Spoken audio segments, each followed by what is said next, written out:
Hey everyone, this is a Turn Off-Road Safari Hardtop on my 2012 Jeep Wrangler JK Arctic Edition. So as you can see, I color matched everything. Roof rack is only slightly bolted down right now. There's a couple things I have to modify for the Gobi rack to have everything bolted down correctly, so don't mind the welds and the unfinished look. But just another walk around before I go into depth. Really nice hardtop. I had this sent in as a prime ready finish.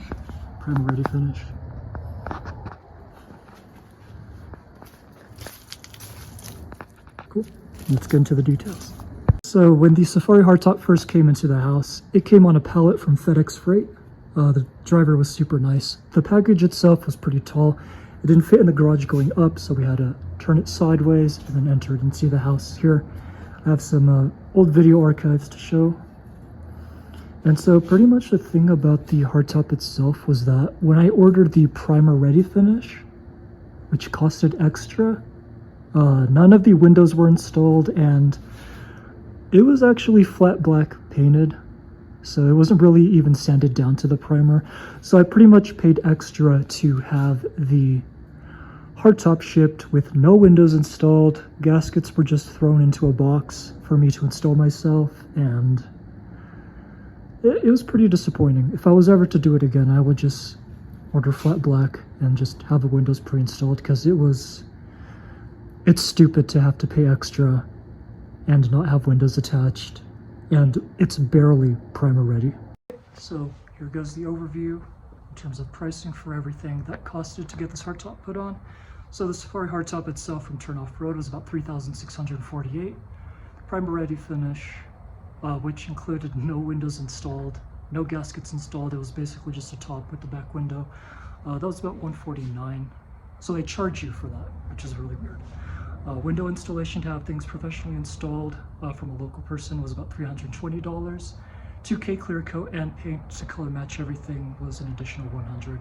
So the total, it ended up becoming around $4,217 for this setup. One thing I'd like to note is that the hardtop itself, or the Alpine windows, these are acrylic and not actually glass. So when my local window installer came in to put them on, he used a different adhesive, which apparently he charged a little bit more for, which is fine, but just a little thing I'd note. This gasket here did not come with the hardtop itself. It was not included in the kit. This was something I added myself. It's a J-style rain gutter thing that you can attach to RVs and all of that. It's a 3M adhesive on the back. And if you know anything about the original Smitty-built Safari hardtops, they were notorious for leaking. So hopefully by adding this around here, especially at the doorsills, I'm hoping that it keeps the rain out a lot better. Yeah, those Alpine windows are just absolutely gorgeous. So right now I have this vehicle set up as a solo camper. This is for when I'm either solo camping or I'm going out with friends, no family involved. If I'm bringing my family, I usually have the Grand Cherokees for that. But this build specifically is just for me. And I just absolutely love the extra headroom. Like, I can literally just sit up straight, eat something, be on my laptop, watch TV.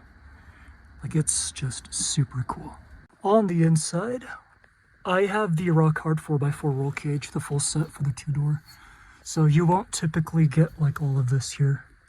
This is just extra, you know, camel trophy style build quality. But there is so much headroom up here. Like, you can see it. It's basically, you can't really see it for yourself, but it's like an attic up here. There's just so much space. One thing is that I have an amplifier that comes with the 2012 Arctic Edition JKs. With this extra headroom, it actually like gives this sort of 8D effect. That and the insulation here built in, that's way better than the factory OEM Freedom hardtop.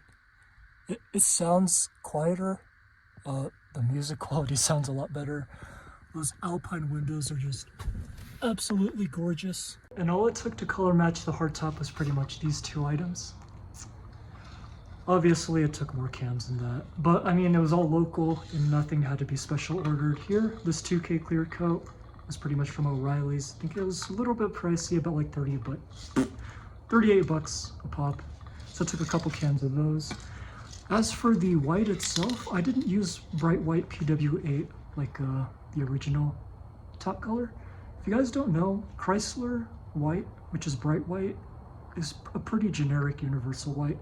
So what you see right here is actually just Rust-Oleum gloss, and it's really, really cheap, trust me. It's pretty much the same thing. If anything, it's just a tad bit on the brighter side than PW8, I think is what the color code is for bright white for Chrysler products. But I mean, if you want to save a couple bucks, just use Rust-Oleum, and it's really easy. One little nitpicky thing that I'd like to note is that for some reason, some of the little insulation hairs from inside kind of stick out from inside the hardtop to the outside. So you can kind of see that's a little weird. So I mean, it's not a bad thing because it keeps the inside insulated, but you know, I mean, you know, some things I guess were just meant to be hairy, you know, so it's all good.